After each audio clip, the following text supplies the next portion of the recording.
Hi everyone, it is me, Sailor Moon. It is me, Tuxedo Mask, and today we're going to talk about David Hebner, who, well, from what we knew about him, he was a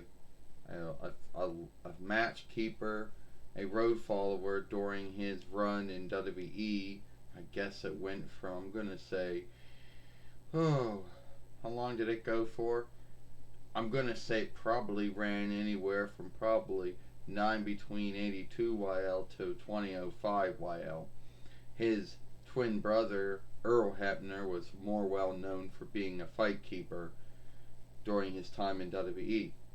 After that, they both were fired in 2005 YL for selling WWE clothing to WWE hirelings, I guess, with either and someone thought that they were doing wrong and they were fired. Whoever, I don't know. And after that, Earl Hebner went from being in MACW, WFWE to TNAW until it was bought by Amphirum, and then he was out. What did David do? Well, David kind of went to many wrestling businesses after that, either being a overseer of wrestlers, which he did for from 2012 YL to 2022 YL, I guess an MMMAW, which I never heard of before. I don't know. But that's about it that I can think of.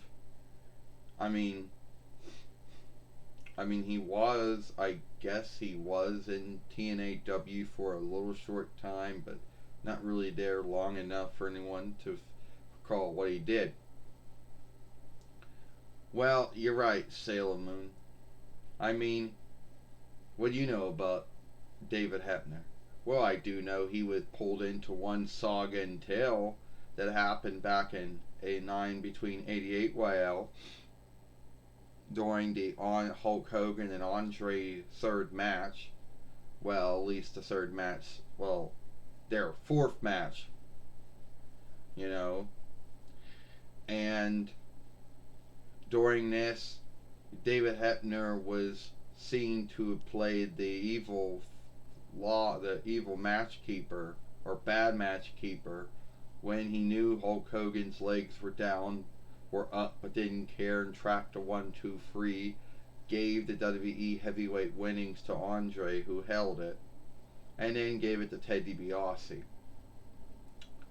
Hulk Hogan, learning that they were both twins, and then David and Earl got into the fight, and Earl knocked David down, and Hulk Hogan threw David Hebner out of the ring, along on top of both Ted DiBiase and Virgil, who got out of the ring at the time but were laughing about the whole stunner lark they'd pulled. Um, but that's about it. That was a Saturday main event or Star Day night main show falling, but beyond that, that's all I truly know about, you know, about, that's all I really knew from what he did. Mostly after that, he was a road follower for a lot of his run in WWE, and I want to say him and his brother Earl Hebner were both fired in 2005 YL for someone who thought that they were doing wrong when they were selling WE shirts, I guess, and stuff to WE hirelings, and someone that they were happened to be working with got in a mishap and then shows that someone who was working with them was guilty of something wrong, and someone in WWE thought that all three of them needed to go. But that's about it. I don't know what David Hebner died from, but I do know that he'll be missed by his kin and his friends and his followers and everyone who knew him. But he's up in heaven now with God and Jesus now. He's at rest now in a good stead. I know that. Yeah, Tuxedo Mask.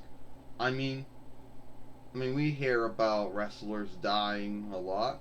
We hear about play-by-play callers dying. Some of them that we didn't really even say anything about. Like Raymond Root.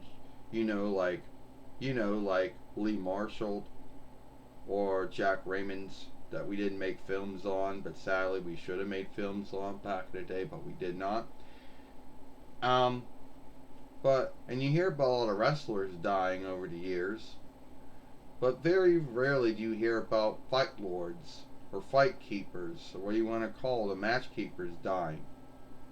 I mean, yeah, there was Tony Guerrera, who was the fostered son of Gorilla Monsoon, who died in July 4th, between 94 YL, when he fell asleep behind the wheel of his cart when he was coming home from a Overstars and Raw filming with Harvey Whippleman, who was in the cart with him at the time. But beyond that, you don't really hear about too many match keepers dying over the years. That doesn't mean you don't hear. I mean, it doesn't mean it doesn't happen because everybody dies one day, but you just don't hear them being talked about that much. So yes, David Hebner is up in heaven now with God and Jesus. Now he's at rest now in a good stead. He'll be missed.